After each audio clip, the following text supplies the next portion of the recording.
God moments in my life started when I was 6 months old. My mother was woken up in the middle of the night with a terrible feeling. She went upstairs to find me. I wasn't breathing. I was blue in the face. She rushed me to the hospital. She was trying to get me to breathe the whole time. She was just crying, sobbing. All of a sudden, I came back to life. I started breathing again. I got to the emergency room. The doctor said everything was fine. My mom answered, "What? You mean after all that, everything is fine?" Another occasion, an angel put my car back on the road after I about hit a telephone pole. Now, I was driving too fast for conditions. My car began to fishtail. I got traction. I started going straight for a telephone pole. My friend and I closed our eyes as my car was in the ditch, a second away from hitting the telephone pole. Now, when we opened our eyes, my car came to a slow halt in the middle of the road. Completely dumbfounded, we got out of the car, walked around to the front, started analyzing what had just happened. My friend, who was an atheist, said, "Surely an angel put us back on the road. This is impossible. When I closed my eyes, your car was in the ditch." I literally left my eyes open until the exact moment I thought we were going to hit the pole. God stepped up again and saved my life. Another instance, a couple years later, I was studying abroad in France. We had a class trip. We were going skiing in the Alps near Nice. I was a novice snowboarder. I thought I was better than I was.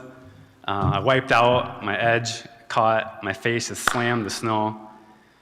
My nose started bleeding. I did the whole pinch and tilt thing. Usually I can get to stop after about a minute. 10 minutes went by before I could get it to stop. Not thinking too much of it, went on, had a great trip, got back to Paris, had some sinus pain. Then 3 days later, it was a Monday, my eyelid was full of fluid. I couldn't open my eye. I had immense pain, throbbing, coursing through my head. Got to the hospital, x-rays showed my eye was pushed a half-inch out of socket. It was a very rare sinus infection. They talked about doing surgery. What they did do was take these long tweezers with a cotton ball, dipped it in some solution that's supposed to dry up the infection. Now, they went up my nose, and they didn't seem to stop.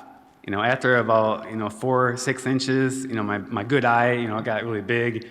I'm thinking to myself, what are they trying to do? Tickle my brain here?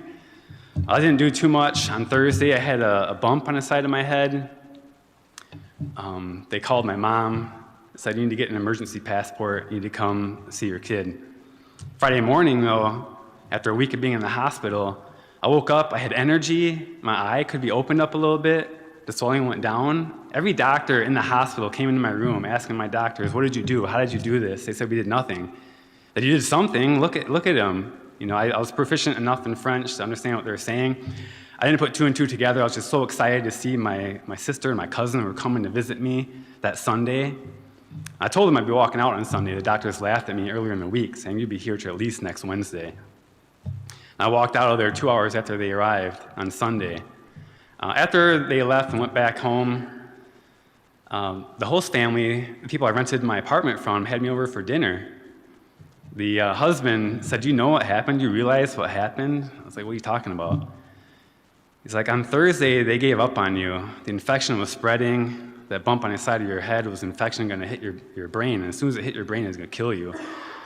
They gave up on you and said you're dead. So they called your mom. They wanted her to come pick up your dead body and take you back to the States." That's why they called her on that Thursday. And I was taken back a little bit. I didn't think too much of it again. Guess I was a little dense. But I didn't realize that, these situations, God was showing up and showing me He loved me. And it was hard for me to realize that because I grew up fatherless. My dad left when I was 3. I lived life, through anger, pain was all I knew. God is trying to show me something. I'd often wondered after that, "Well, God, why did you save my life? What purpose is there for my life? What can I do? How can I help people?" I'd often cry out to Him and ask Him that question. Now, at age 37, He would use one of the most impactful events in my life to really show me this and bring me into a new season. It was my divorce. Now, at 37, all my friends got married and had kids. Not having a dad in my life, I wanted to love someone so bad, and I wanted to be loved. So I looked for a strong Christian woman to date. I found someone who said everything I wanted to hear. online. We started dating. I ignored the red flags. My heart was all in. I was, okay, this is who she said she was. I wanted to believe it so bad. I was just all in. All right, I put up with abuse in every sense of the word. You can never understand what I went through. The police would show up, the condo neighbors would call the police often, and she would yell and get very vocal. I would hide the bruises. I would hide the cuts. I would cover for her when they'd show up sometimes.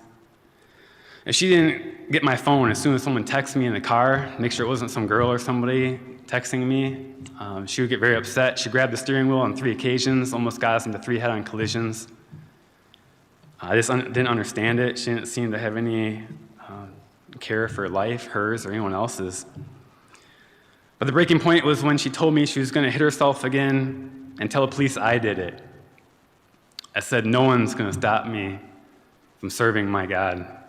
No one's going to keep me from working with kids. No one's going to keep me from volunteering, from going on mission trips. So I talked to my family and told my sister I got to get out. She threatened to put me in jail. She already threw her phone, whipped me, hit me in the face, put me in the hospital. My eye was completely blood red. I thought I'd never be able to see out of the eye again. And then after I left, immense heartache was about the only thing I knew for about 6 months. I didn't know why I should continue living. My heart was completely and utterly crushed. But God showed up again. He allowed me to divorce her after she told me that she was unfaithful and she'd never tell me how many times. During that season, I cried out to God. I said, God, your word says that you're with the brokenhearted. Now, I don't recommend, challenging God. That's not something you're supposed to do. But in that moment, I was so hurt, and I needed him. So I asked him to show me. Your word says that you're with the brokenhearted. I'm brokenhearted to my core. I need you. Where are you? I didn't hear anything. I was hoping, the Lord would just show up in front of me in his glory or something like that. I went over to my phone. I received a text message. There's a guy I was in a Bible study with. He said, hey, man, how you doing? I said, not good, man, not good. I'm hurting. He's like, you gotta suck it up. It's not something you can swipe off your slate. He's kind of like me, just straight up. He's gonna tell you how it is. I didn't really appreciate the tough love, but I talked to him in the next Bible study, and he said, normally I'd never do something like that. Normally, that's not who I am. That's not how, I do things. I just felt really compelled to reach out to you, so God showed up again.